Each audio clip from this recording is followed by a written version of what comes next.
Hello, कैसे हैं आप सब। आज मैं आपके साथ एक गुजराती कविता साझा कर रही हूँ जो मैंने अपने मामा के लिए लिखी है। उम्मीद है आपको पसंद आएगी।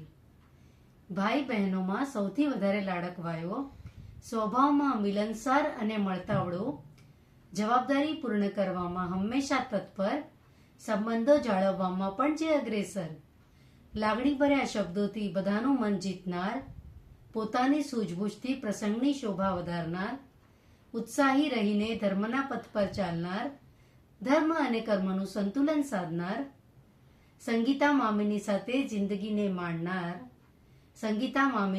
જિંદગીને માણનાર, ગૌરવ નીરવ પ્રિયંકા સાગરિકાના બોલને ઝીલનાર, મોક્ષાંગ અને દેવાંગની પ્રેમાળ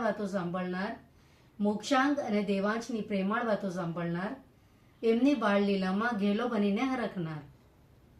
સૌના લાડકવાયા રાજુ મામાના જન્મદિવસે ભીના કરે છે એક જ પ્રાર્થના. સૌના લાડકવાયા રાજુ મામાના જન્મદિવસે ભીના કરે છે એક જ પ્રાર્થના.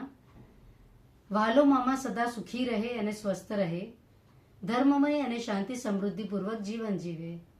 Happy birthday, many many happy returns of the day.